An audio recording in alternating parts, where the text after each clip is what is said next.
जैसा कि जानते हैं आपके ऑनलाइन क्लासेस शुरू किए गए हैं और ये आपके फायदे के लिए है। और इसमें आज मैं कक्षा 10 का गणित यानी मैथ शुरू कर रहा हूं। इसमें लेसन 3 दो चरों का रैखिक समीकरण। आपको ये आश्चर्य लग रहा होगा कि 1 2 क्यों नहीं बताया गया। तो एक होता है शुरुआत जो है आसान से किया जाता है, एक क्रम होता है, उस क्रम के तहत हम लोग उस पर चलेंगे। बाद में बहुपद रैखिक समीकरण उसका क्या नाम है रियल नंबर यानी वास्तविक संख्याओं का भी नंबर आएगा। पहले हम यहीं से प्रारंभ कर रहे हैं।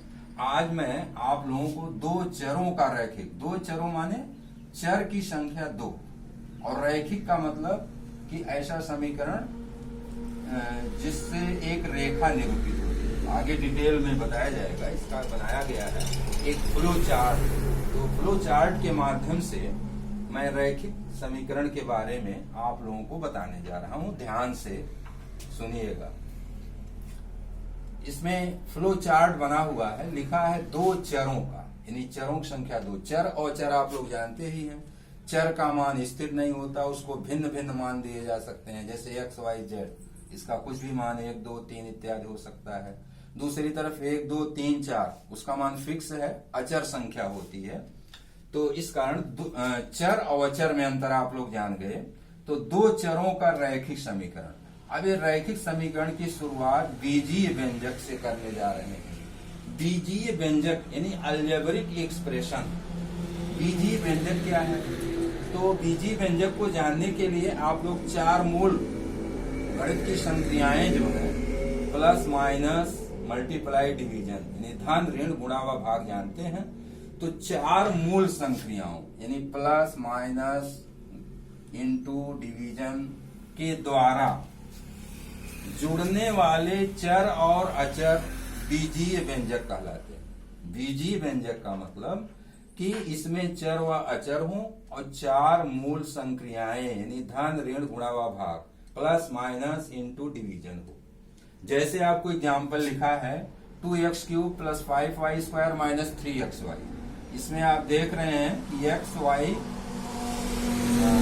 चर है, इसके साथ 2 5 3 इत्यादि अचर हैं और इसमें बराबर का चिन्ह नहीं लिखा है।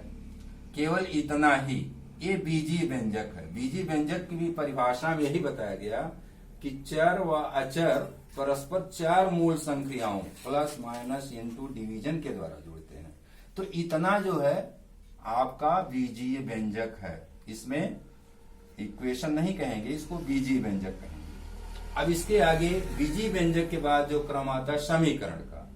तो समीकरण का मतलब कि लिखा है वह बीजीय व्यंजक जिसमें बराबर चिन्ह उपस्थित हो।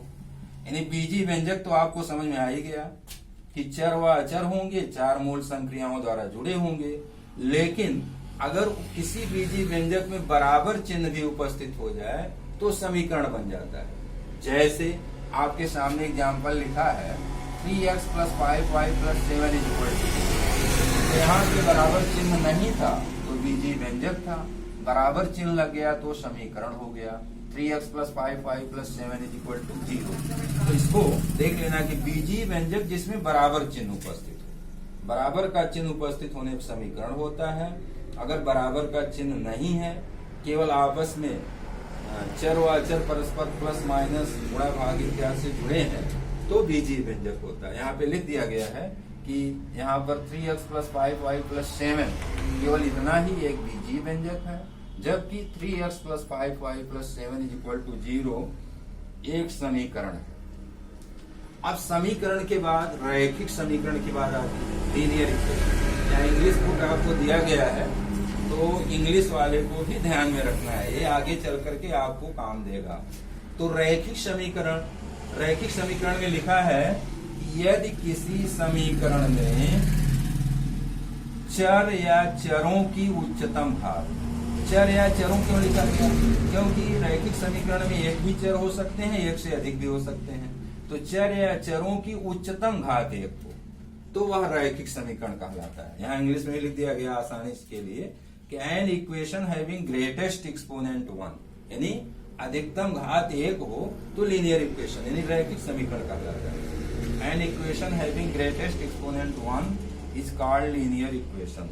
तो अगर रैखिक समीकरण का मतलब जो चर है उसकी उच्चतम घात 1 हो जाए, जैसे यहाँ 3x + y = 0 लिखा है, तो यहाँ पे दो चर हैं, तो दो चर पर जो घात लगी हुई है, यहाँ का नंबर नहीं, x के ऊपर जो एक्सपोनेंट घात 1 है, इस कारण ये रैखिक समीकरण है।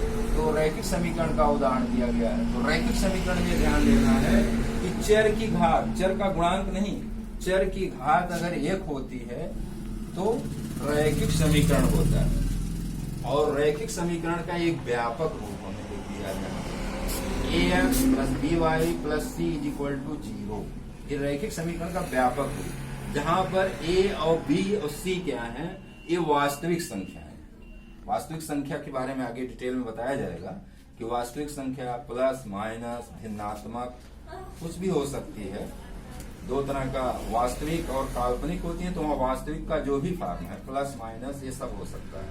हाँ, लेकिन यहाँ ध्यान देना है कि जो x और y यानी जो चरों के गुणांक हैं, जैसे यहाँ पर a और b x और y चर के गुणांक हैं, इसकी वैल्यू 0 नहीं होनी चाहिए, क्योंकि अगर ये 0 हो जाएगी तो रैखिक समीकरण नहीं रह जाएगा। तो इसलिए a और b जो गुणांक हैं ये 0 नहीं होने चाहिए। तो अब यहां तक आ गई बात समझ में। बीजीय व्यंजक, चर का हमने दो चरों वाला शुरू किया, बीजीय व्यंजक, फिर बीजीय व्यंजक से समीकरण, रैखिक समीकरण। अब रैखिक समीकरण में मिल गया तो समीकरण का हल। हल क्या होता है, लिखा हुआ है।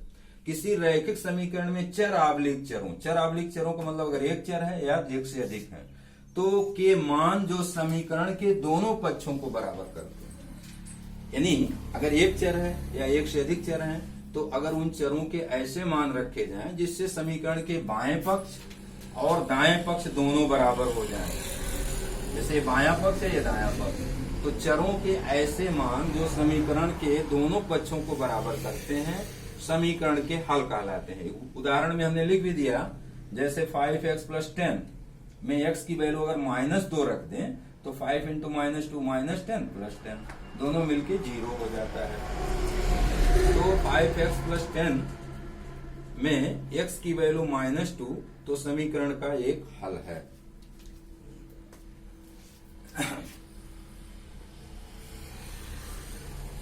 इंग्लिश में भी लिख दिया है, solutions are the values for the variables used in the equation which makes the two sides of the equation equal।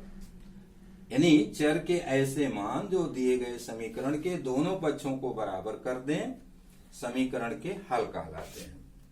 तो हल दो तरह का होता है, यहाँ चार्ट में बना दिया गया है, एक ग्राफीय विधि और एक बीजीय विधि। ग्राफीय विधि से हल कर सकते हैं, बीजीय विधि से हल कर सकते हैं। और बीजीय विधि का पुनः विभाजन किया गया, 3 विधियां हैं, प्रतिस्थापन विधि, विलोपन, बीजगुणन विधि।